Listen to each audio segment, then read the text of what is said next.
bridge, and I've taken some pictures of my workshop downstairs with all my messy tools. There, let me just blow up one of them and you can see what's one of there. Look at all the grain in this. Now I photographed this at 1600 ISO. So this is going to be quite a grainy image. Now the pictures were taken on a tripod, so they're all more or less identical.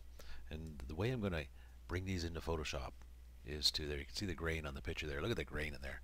What I'm going to do is select them all and call them into Photoshop by stacking them on layers inside of Photoshop. And I'm going to come down under the Tools, Photoshop menu to load files into Photoshop layers. This is going to take a second to do it, and you're going to see it pop up here in the desktop. I've already got it done in a previous image, so I'm going to select that because it's already done.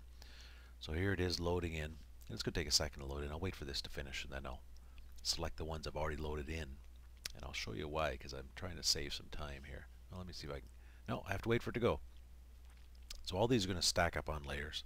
There we go. Now I've already got it done over here in this first one. So I've enlarged this one up, and I've also gone in and I've run in the background under the edit menu, auto align layers. So this version, I've already run the auto align layers because it takes about 30 seconds and it's just dead time. So what I've got is all of the layers. Now I'm going to turn this off. Now notice when I'm clicking off on these, it's nicely lined up on the safety fasteners. It doesn't change at all. If there was a slight change of my camera on the shutter button. Now what does change when I'm snapping between these pictures, and you can see it on the screen, is the noise is changing. It's random noise. So to get rid of some of this noise, if we were to keep our image that we want, the text and the image that we want, and get rid of the noise, we'd have a nicer image, wouldn't we? I'm going to select all the layers, as you see here.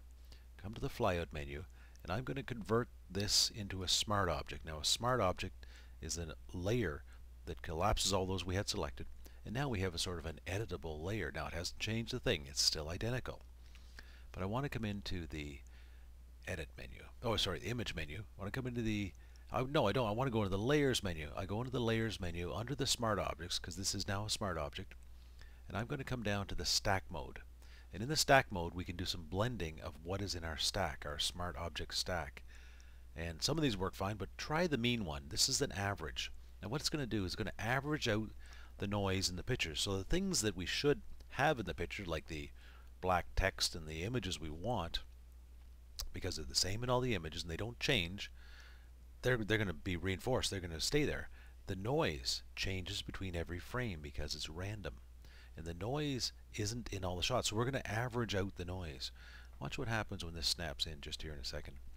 So it does take a second depending on how big your files are. There we go. Look at that. What a difference. Now that is, nothing's been done to that other than the layers have been lined up, and I've done a blending of the noise of the various layers. So let me take it back so you can say, let me enlarge it up here. So I'll bring it right up here. Let me find something nice and contrasty here. How about right here? Okay, we can see all these things. I'm going to turn it off right now by going Command Z. That's the noise we had previously. I'm going to go through the blending we just did through the mean average. It took it all away. Everything is supposed to be there, like the soldering iron and the screwdriver, because they're constant in all the pictures, they stay. The noise was random. It's averaged out the noise, and it's done a surprisingly good job of removing noise in the picture. And it's on a smart layer now, so we can still edit it for various other purposes. But that's a way to get rid of noise by averaging out various images. They have to be identical. If anything moves, not going to work very well. So that's something to think about. We'll give it a shot and see with some files.